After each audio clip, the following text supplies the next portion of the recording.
ஆஞ்சநேயருக்கு வெண்ணெய் பூசுதல், வடைமாலை, வெற்றிலை மாலை ஏன் சாற்றுகிறார்கள் தெரியுமா? ஆஞ்சநேயருக்கு வெண்ணெய் பூசுவதற்கு காரணம் சீதாதேவிதான். இலங்கைக்கு தீ வைத்த அனுமனை நெருப்பு சுடவே இல்லை. ஆனாலும் வெம்மை அவரை தாக்கியது. அதேபோல் போர்க்களத்தில் சண்டை புரிந்ததோடு ராமர் லட்சுமணனை தோளில் சுமந்து சண்டையிட உதவி செய்தார். போர்க்களத்தில் அவர் பிரம்மாண்ட தோற்றத்தில் இருந்ததால் நிறைய காயங்கள் ஏற்பட்டன. ராமருக்காக அவர் அதை வரமாக ஏற்றார். சீதை அக்னி பிரவேசம் செய்த பிறகு ராமரும் சீதையும் சீதாராமனாக காட்சியளித்தார்கள். அவர்களை வணங்கினார் அனுமன். அப்போது அனுமன் உடம்பிலுள்ள காயங்களை கவனித்தார் சீதாதேவி.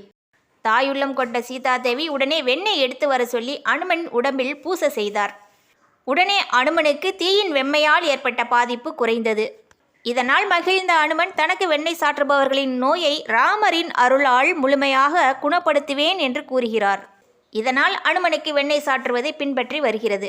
நவ கிரகங்களில் ராகுவிற்கு உகந்த தானியம் உளுந்து.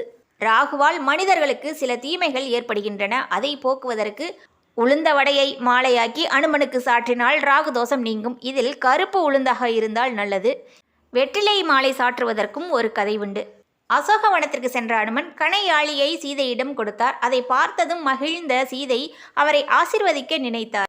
அனுமனை ஆசிர்வாதம் செய்வதற்கு பூக்களோ அட்சதையோ அசோகவனத்தில் இல்லாததால் அருகில் இருந்த வெற்றிலையை பறித்து அனுமன் தலை மீது வைத்து உனக்கு வெற்றி உண்டாகட்டும் என்று ஆசிர்வதிக்கிறார். அதோடு இன்றிலிருந்து இந்த இலை வெற்றிலை என்று போற்றப்படும் என்கிறார். இதனால்தான் வெற்றிலையை அனுமனுக்கு சாற்றுகிறார்கள். ஆனால் மகாபாரதத்தில் அர்ஜுனனால் ஊர்வசி வெற்றிலையை பூமிக்கு கொண்டு வந்ததாக ஒரு கதை உண்டு.